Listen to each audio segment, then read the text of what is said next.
Oh no, ano to, nag-check engine. Yan, quick shifter off. Yan, okay, let's go. Rev match, paano ba? Oh!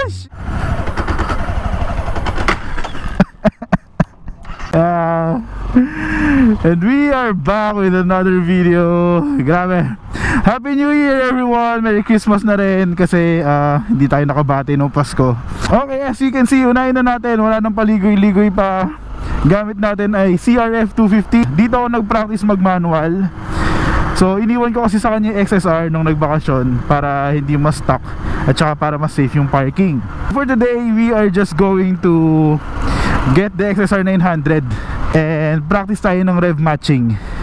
Yun lang muna for today. Isihan lang natin kasi kakabalik ko pa lang. And kung naalala nyo, nag-track tayo, sabi ko dun sa isang part ng video, kung mabigyan tayo ng demo bike na walang quick shifter, magmumukha tayong engot. So ito na yung naging praktisan ko kasi wala naman siyang kahit anong features pa. Medyo naluma na tong bike at saka hindi ata naalagaan. Sayang nga eh, pero ang ganda nito. Pero working pa rin naman. Yung up gear kasi, or gear up, madali lang eh, parang ang bilis lang pitikin. Pero yung rev match kasi parang unusual siya since may pag downshift pero i-rev up mo siya. Iniisip ko pa nga rin siya hanggang ngayon. Mamaya i-off natin yung sa XSR. Gear up. Paano ba down? Yeah. Tuntua po, tek. Gear up. So kailangan ko lang is downshift sa paa, clutch, tapos yung pag-blip ng throttle. Yun yung medyo nakakaulol eh. Gagawa mo siya, yung feeling ang sarap. Parang feeling pro ka na. Ay, false neutral.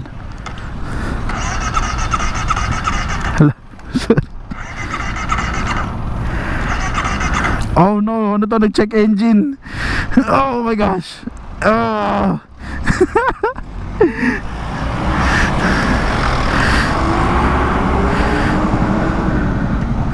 Neutral. No, di mo lang tayo pinaabot. Okay, we are back. Gumana na siya. Diininan ko lang, tapos pinatagal ko. Kinakabahan na tuloy akong mamatayan. Try ko na lang mag-XSR muna bago tayo mag exhibition. Baka mamaya hindi na mabuhay ulit tong bike. Oh, rev match. Parang sira ulo.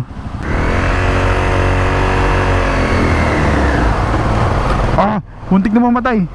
Oh no, don't do this to me. Ay no, hirap na na. Taas pa naman na ito.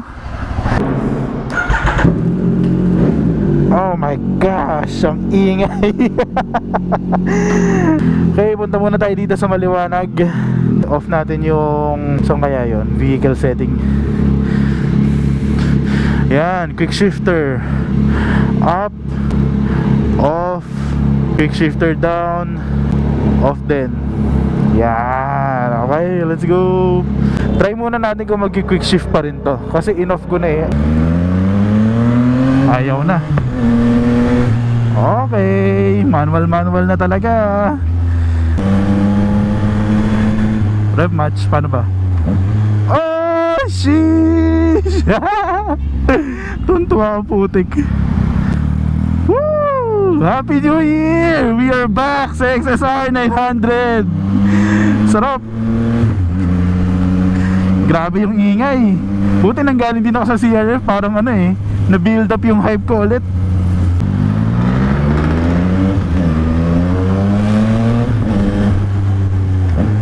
Woo!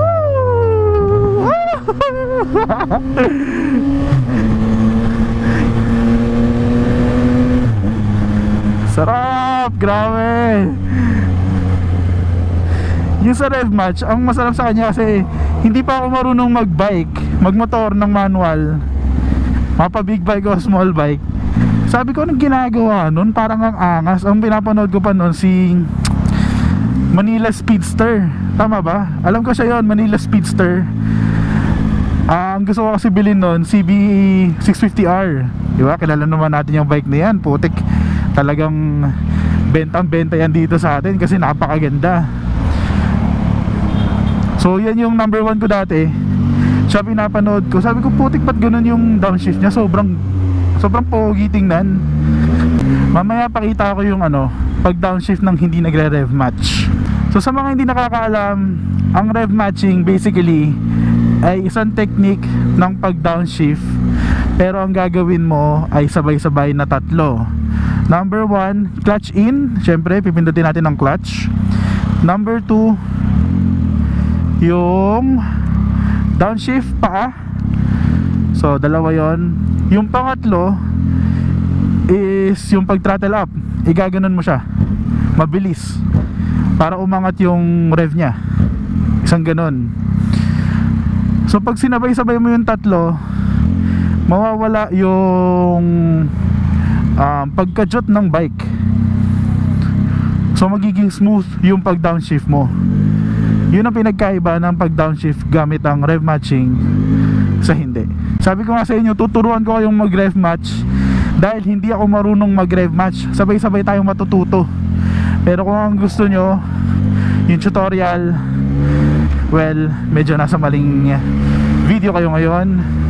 Pero okay lang, balik kayo kapag naalaman nyo na. Tapos ganito pala maging banu sa simula, para maskipan nyo na. So kunwari ganito, gusto mo mag downshift, bilisan lang natin. Hindi ko i-blip to ha, tingnan nyo to. Ang gagawin ko lang, clutch at saka downshift. Kita nyo yun? I-replay nyo ng konti, siguro i-slow mo ko, pero nandun yung pagkajot. Up, down. Ayun, medyo may kajot ng konti. Ito, kunwari titigil tayo. Ayun. Sana napapansin nyo, i-replay nyo na lang or i-slow mo ko. Gets nyo, since hindi natin biniblip, blip kasi ang tawag nila sa ganito eh. Kaya siguro auto blip yung tawag sa quick shifter na down. Ang quick shifter naman talaga term yan para sa up. So ito, wala ulit rev match, baba tayo, fourth muna natin. Okay naman, pero gets nyo, naghahabol. So up ulit natin. Dito kapag ni-rev match na natin, may blip ng throttle. Sobrang smooth, di ba? Putik. Ngayon pa lang din natatry ito ha, so totoo lang. So pare-pare sa natututo live.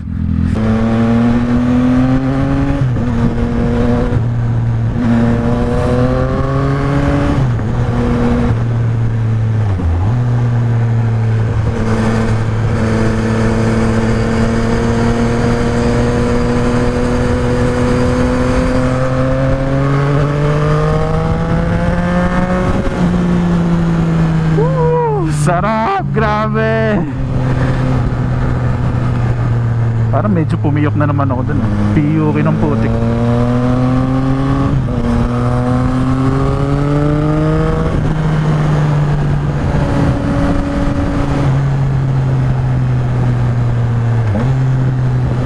Grabe, sobrang sarap pa, sobrang sarap gawin ng rev matching, yung pag downshift.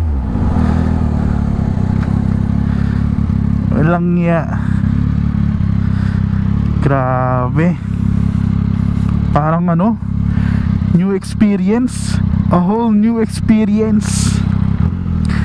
Naalala ko lang, nakita niyo yung itsura ko, di ba? Nag-face reveal ako. Nag-face reveal ako. Basta medyo malaking tao rin ako, 5'8". May katabaan, ganun. Medium or large yung build ko. Pero bad trip yung boses ko, no? Pag pinapakinggan ko rin yung sarili ko sa video ko, sabi ko, takte, di bagay ah. Mukha akong butete. Pero wala eh, yung boses natin. Ewan ko lang kung napansin nyo yun. Kasi ako napansin ko, sabi ko, wala man lang parang bumagi sa katawan natin na boses na, hey, welcome to my vlog. Uy, may rev match na talaga si lolo mo.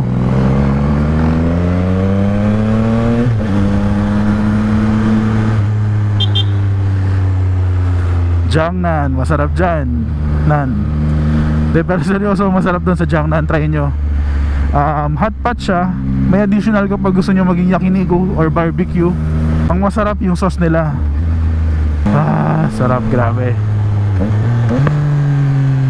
Yung pinakamaangas na ginagawa ni Speedster dati, Manila Speedster, kung di ako nagkakamali, yung tuloy-tuloy niya ginaganyan. Tapos sabi nga niya dun sa isang part ng video, parang naka-auto blip, no? Sabi ko, oo nga, grabe. Pero yung kamay niya, ang angas gumaganon. Yun talaga yung gusto ko na nagagawa ko na ngayon. Hindi kasi tayo nakapag-upload, I think 2 weeks na. Tingin ko lahat naman tayo nagbakasyon. So pumunta kami ng Dubai. So gusto ko lang din i-share. Alam nyo ba, nasa Dubai 1% lang ang chance na umulan. Yung weather nila laging ganito. 2 lang ang nakita ko naka big bike sa ganung weather. Parang doon ka talaga yung perfect place para magmotor. Pero sa 10 days na namin nandun, 2 lang yung big bike na nakita ko. And speaking, mura pala daw kasi yung kotse doon, kaya maraming magagandang kotse. Dahil doon sa tax nila. Actually walang tax ang kotse doon, kaya nakakabili sila ng mga magagandang cars. Plus yung petrol or yung gasolina sa kanila, mura lang, pumapantay lang sa presyo ng tubig. Kaya kung yung traffic nila hindi magulo, yung gas nila mura, yung kotse mura. So parang nag-gets ko na, kaya hindi rin nagmumotor yung mga tao.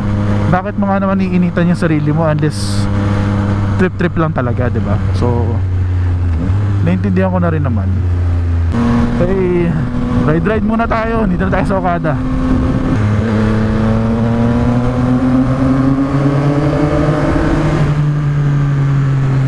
Sarap, grabe.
I guess this is where we end the video. Again, Happy New Year everyone.